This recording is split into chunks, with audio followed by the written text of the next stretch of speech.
Hello, everyone, and welcome to Christian Access, your source for encouragement.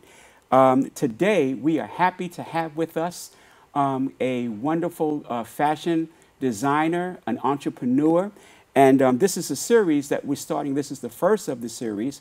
We have a second one that we're going to be shooting later on in the month, but we have with us as our special guest on today, Lauren M. How are you, Miss Lauren? I'm very well. How are you? I'm doing fine. I'm doing fine. Listen, I'm very happy to have you here with us on today. I've heard some really great things about you and some of your fashion line. I even looked you up on YouTube. There's a young lady that goes to my church by the name of Adrienne Brown Young, Yes. who is, I believe she's a frequent customer of yours. Yes. On the last segment that we did here, she had even mentioned that she picked up a couple of things. You know. So today, we're going to, focus pretty much on you, your brand, and we want you just, to just tell the people a little bit about yourself. Okay. Well, first of all, Ricky, thank you for having me. And I'm glad to be here today and to have this platform and to be a guest on your show to let everyone know a little bit about my brand and my beginnings. My brand is Lauren M. I am a designer, clothing and accessories. I got my start. Well, I'll tell you where Lauren M comes from. My married name is Morris, so I just took the M and I think it just flows. So Lauren M Designs. I started off designing clutches and handbags, and now I'm branching out into clothing. Okay. I have a boutique. It's located in White Plains, New York. The name of my boutique is LOOLA DOOLA Boutique, and I have been open now for a year, a little over a year. Oh, great. Yes, July 1st made 1 year. Okay. Okay. Now, you say that the name of your boutique is LOOLA DOOLA. Yes. Tell us where that name came from. Okay, so LOOLA DOOLA. LOOLA DOOLA is a name that my father used to call me. He used to call me, there was an entire tag. It was LOOLA DOOLA in a doula factory.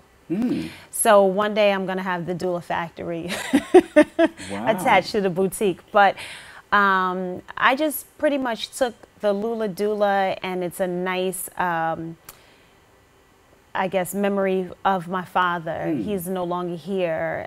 He passed in '06. So it's nice that now the name of my store is LOOLA DOOLA. So when people come in, they've read an article, they've seen something online, and they can tell me where I got my name from. So in a way, he's mentioned every day. Yes, yes. So in a sense, he's there.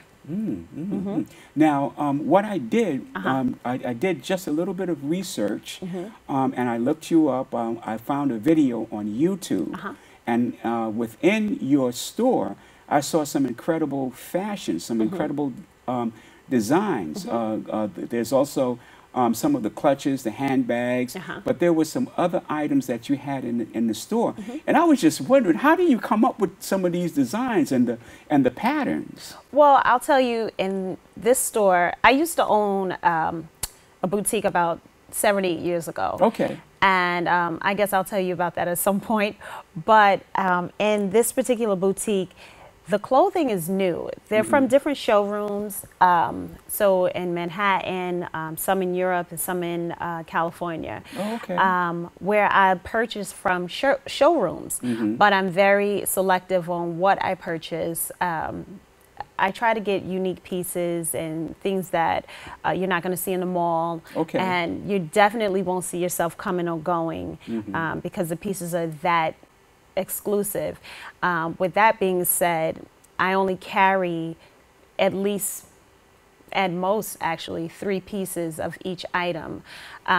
Like I said before, I'm getting into designing a collection for my store. So I'm slowly kind of weaning away from the larger showrooms and doing something more personal. Okay. So the items that you have in your store is very selective. Yes. Okay. And you've had the store now, you said, like for about a year. Yes. Okay, all right. What was the process behind that? Because I know a lot of times people try to start different businesses, and a lot of times people, you know, like they say, well, if they can do it, I can do it, or, oh, that looks easy. I know that the process that you had to go through to get to where you are now was kind of like a rough one. Right. Tell us about that. So I'll take you on a little journey. Sure. I'll go back maybe 10 years ago. I was working for a company, a large corporate retail clothing company in Manhattan. And I literally went to school, you know, college, and I started there as an intern.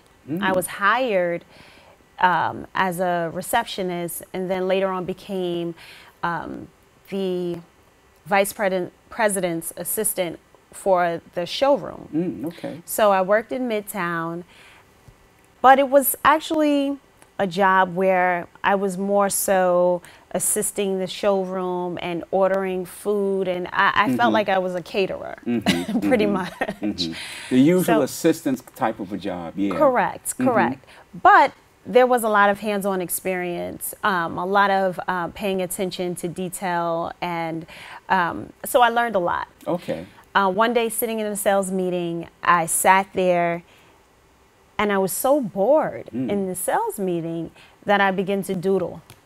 And my doodling turned into a purse. And I said, well, this looks good.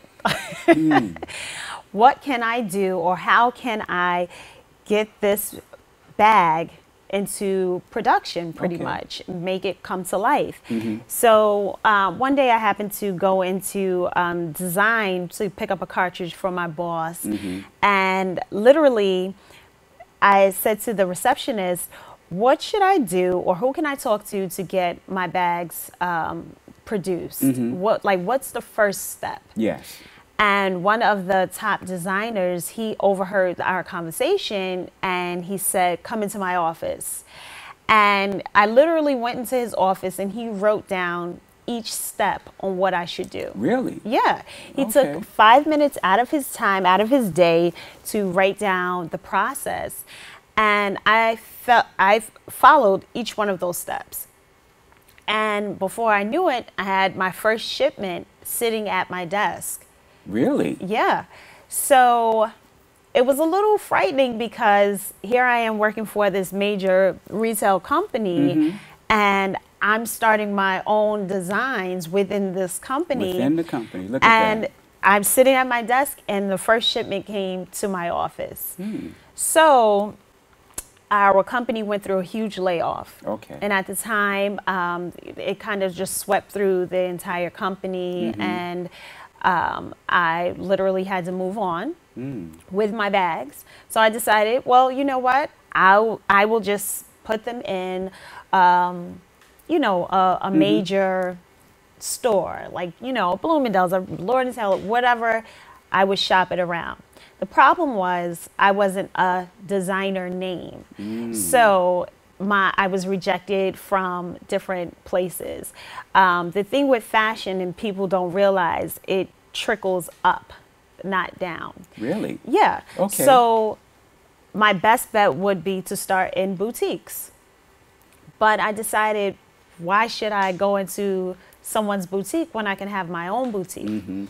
So I sat and I thought of a business plan, and I came up with step by step on how I was going to execute this plan, and convince my husband that, that this was the right way to go. Yes. I took my business plan to our pastor at the time, who's Apostle William Brown, a founder of Salvation and Deliverance Church. Yes, great man of God. Yes, and he is a very busy man, but I know he had the business sense. So to my surprise, I gave it to him on a Friday. On a Sunday, he had called me out to pray for me.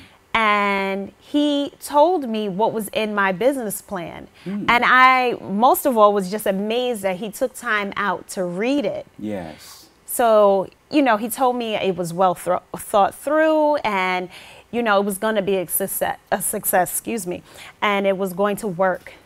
And he told me some other things in regards to my business, but most of all, he told me it would work. He told me it was going to be a family thing. It's going to happen. It's going to work. 2 weeks later, he had went home to be with the Lord, and I just felt that it was my time. So I went out in search of a space, and I found a space in White Plains, and I opened. I literally just took what I had and opened the store. Yes. So in that store, I started with my handbags. I put them in my own window. I had clothing from, you know, samples and different things that I picked up, and I just opened up the store. And my husband and I, we painted and we redid the floors, and everything just came together so nicely. 2 weeks later, after my grand opening, I was like really empty. The store was pretty much almost empty. So I decided to start consignment. I started consignment. I carried vintage pieces, and it kind of just took over. Consignment, literally, different customers or people would come to the store, and they'll bring in different items that which I select from, and if it sells at the end of 30 days, they get a cut. So that was my operation from then on. Now let me ask you this. Was that part of the business plan? It was not. Oh. It was not. It was not. And it's funny that you say that, because I mean, I'll get back to that, why it's funny, actually. But I had the store open, and, you know, I was a little inexperienced with the operations of the store. So I got into a little of financial trouble, and being a startup, it's really difficult to obtain a loan and get, you know, financial help. Yes. At the time, my husband went through a major surgery. He had an abscess on his brain, and he had this major surgery. And at the time, I was struggling with the store. So it was almost a no-brainer when it came to, okay, close the store, take care of your husband and your family. I moved the store pretty much into my home. Wow. And when I moved the store into my home, I had an intern who would, you know, try to sell things online. And I had a few customers that would come to my home and pick up pieces and things like that. But it was still a challenge. It was very difficult. Yes. Flash forward, I had to get a job. I went back into retail. I worked for major stores, major companies. I was just really unsatisfied, and I wasn't happy with what was taking place in my life, because I knew that I had this promise from God that it was going to work. Yes. So getting back to just working for different companies, and they're able to fire you for no reason, and at will. And they can say, oh, well, you know, we weren't happy with your performance on such and such date, and we're letting you go. For whatever reason they may have, whether it's the truth or whether it's false, I was let go from several companies, and I couldn't figure out why. I was always top sales. I was always good with the customer. One of the last retail companies that I worked for, I made the company over $300,000 in less than a year. And I was let go because the customer said I didn't button her blouse. Oh, isn't that something? Yeah, it is something. But I say, if I wasn't let go, I probably would have still been there. Oh, okay. And So what we're going to do, Sure. We're going to continue with that. We're just going to take a quick break, and we'll be right back. We're going to talk about that on the other side, your process. Yes. So right now, we're just going to take a break, and we'll be right back. Okay, so What would you bring to my company? What do you need? I need problem-solving skills. I got through high school without a car, a phone, or a computer. No college degree, though. Not yet, but life's taught me a lot, and I'm ready for more. Well, you're not the typical kind of candidate that I hire. But you are exactly what I'm looking for. Your company could be missing out on the candidates it needs most. Learn how to find a great pool of untapped talent at gradsoflife.org. Hello, everyone, and we're back here at Christian Access with Lauren M. And before we went to break, we were just talking a little bit about your process, which was really amazing, of how God brought you through these things. So we're just going to continue with this on this side. Okay. So I was let go from a major company, retail company, and I couldn't understand why. It was a luxury brand. I couldn't understand why. I really didn't try to figure it out. I just felt that maybe I should just move on and pursue what I know I'm capable of doing, and that would be designing my handbags and running my own business. So I decided to work for another company, but this time it was an entrepreneur of a luxury brand. Oh, okay. So I kind of had to change my mindset. And if I want to be an entrepreneur, I have to learn from another entrepreneur. Yes, the best way to learn. That's the best way. So this was another luxury couture boutique in White Plains. And I worked there for 3 months. She's well-known company. And the day I was let go from her company, there was a $14,000 sale that I helped her with, and she let me go immediately afterwards. Really? Yeah, she said it was a lack of confidence. And I took it as, you know what, there's something else behind it, so I'm just going to go. Okay. So when I left her, I decided to go and work for another entrepreneur who was actually a friend of mine. She owns a few, at the time, a couple boutiques in Harlem. And I shot down there. She told me, come in on Monday and come down here and you can run my boutique on 142nd. And I went and I ran that boutique. And I worked for her for maybe a little under a year. But one thing about me, she always said, you were the best and worst employee. She was like, you were the best because you knew what you were doing. You can run a store. You know how to make money. But you were the worst because you always wanted your own business. So I know I can't keep you. I couldn't hold you. So she was right. She was right. At the time, I was going through a few issues at home, you know, as far as my living situation. And it just got to a point where things got out of control with the landlord, you know, typical landlord stuff. Like, you don't want to fix this. This should come out of your pocket. No, it should come out of your pocket. Yes, yes. Well, if you don't like it, then you have to go. So it was that kind of situation that was happening. And here I am again. And this is years later after I closed my store, about 7 years after I closed my store. But here I am again in this situation where it's like a crisis. Now I have to move and relocate. I am a married woman. I have 3 children. I have an 18-year-old, 15-year-old, and an 11-year-old. So I'm at a situation where now I have to relocate. And I said to myself, okay, maybe I'll go and find a place here, find a place there. You know, everywhere I went, this was the place, you know, to live. And it turned out it was not the place to live. Wow. And it got to the point where I was in and out of court and I was battling this landlord on an issue that belonged to her as a landlord. But I didn't win. I didn't win. The judge ruled in her favor that I had to move. And so I decided, okay, Lord, whatever you're going to do, I'm not going to interfere. I'm going to let you handle it.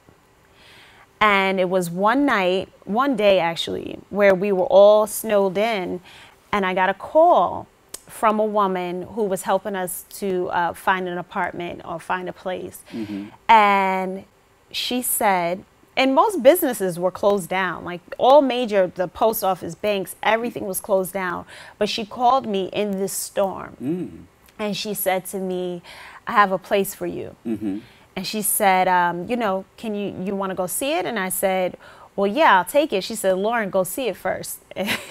It's a 2-bedroom. I said, well, you know, I need a 3-bedroom. And she said, no, but it's a 2-bedroom. You should go see it. So I said, okay, fine. I'll go check it out. Well, I got to the door and I said, okay, Lord, you know, I need a 3-bedroom. Let's make this good. So when he opened the door and I walked inside, he said, well, here's the first bathroom. And I said, what do you mean first bathroom? And he said, well, there's 3 bathrooms in this apartment. 3 bathrooms? And I said, what? Okay. 3 bathrooms? And this is downtown White Plains. Excuse me, downtown White Plains. And he said, there's 3 bathrooms, 2 bedrooms, and a loft. So I'll take you upstairs. And I said, upstairs? And he said, you didn't know there was an upstairs to this apartment? And I said, no. So we went upstairs. It sounds like something that you would find in Soho. Right. This is right downtown White Plains. So I said, okay, let's go upstairs. The apartment was beautiful. Beautiful, absolutely beautiful. And I wanted it. We all wanted it. We said, this is our apartment, we're taking it. So he said, okay, you know, there's some paperwork you have to fill out and, you know, all the particulars. So I left. I'm like, thank you, Jesus. This was good. Well, that's when the fire turned up a little hotter. Because then it became, well, I was still living in this home and it became, you have to pay for this, you need to pay for that. And I told her, well, I'm not going to pay for anything. I'm moving. And she told me, well, you have 72 hours. So I left in 48. And I moved in with my sister and my family and I. We stayed in her 1-bedroom apartment because I just trusted God that he was going to make a way regardless. Now, I'm listening to your story. Sure. And it sounds like before you got to where you are now, you faced a lot of adversity. Absolutely. But in the process of that adversity, God was giving you more of the education that you would need to be able to start your own business. Absolutely. Absolutely. And that's exactly what happened. When I went to my sister's and we moved in, it was a humbling experience that took place because I no longer had the house. I no longer was the place where everyone came. Yes, yes. Now I'm here with my family, and I left it all in God's hands because I couldn't do it on my own. My husband couldn't do it. We couldn't do it together. So I knew that God had to have his hand on the situation. Yes, yes. It was a situation where he took us and hid us for a period of time. Okay. So in the meantime, I, you know, just trusted God, prayed, and I called the guy one day and I said, well, I never heard back from the apartment. And he said to me, well, there were a few things. I said, well, let me stop you. Before you say anything else, I'm not taking no for an answer. And he laughed and he said, okay, well, I need these documents. I sent him the documents. He told me, you can come pick up your keys. So we picked up the keys. We moved. This was a 3-week period. So we moved after the 3 weeks, and I had no job. I had no job. My husband was working. I had no job, and I'm kind of in limbo. And I'm doing little temp jobs. I never did a temp job in my life. Doing little temp jobs. And one day I was just walking down the street, and I said, Lord, like, you know, you gave me this apartment, so I know you're going to give me the means to keep this apartment, to be able to help my husband. Yes. And I'm walking down the street, and I'm on the right-hand side of the street. And I'm downtown White Plains, and I'm looking at several businesses opening, and all of these different stores just, you know, they're building, they're moving furniture in, and I'm like, I looked at this one, I looked at that one, and I said, God, when? When is it going to be my time? Yes, yes. When? Which When? a lot of people do say. That's many right. times, yes. So as I'm on my way back home, I'm on the right-hand side of the street. Excuse me, the left-hand side of the street. And I happened to look, and there was a for rent sign. And this is directly across the street from where I live. Yes, yes, yes. I took the number down, and I called and made an appointment. And I went to meet with the owner. And the place was beautiful. I mean, chandeliers, it was already furnished. Okay. It was already set up. So I was just blown away at the decor, everything that was. I told him I'll take it.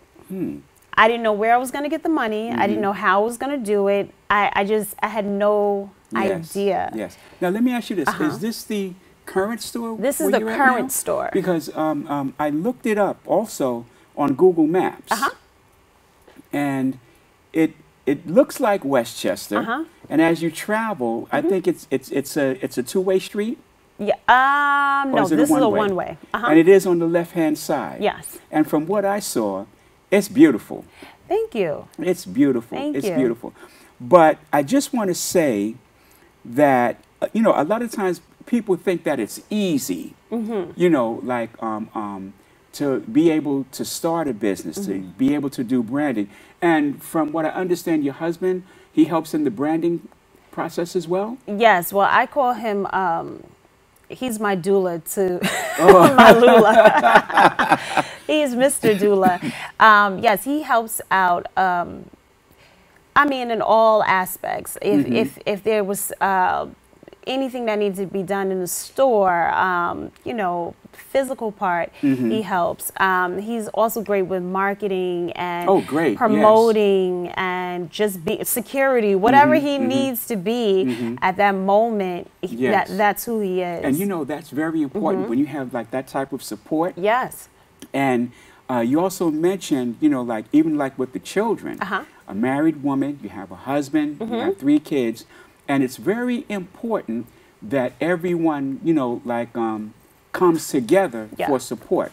So what we're going to do, we're just going to end this segment. I want to thank you so much, Miss Lauren, for coming in and really talking to us about your story. So tune in again to Christian Access. You can catch us on Wednesday mornings at 7 o'clock a.m., channel 30, and also channel 70 on BronxNet. So tune in again when we will continue on with this series. We're going to have series 2. We have another entrepreneur that is going to be coming on to the show. So thank you so much for tuning in to Christian Access.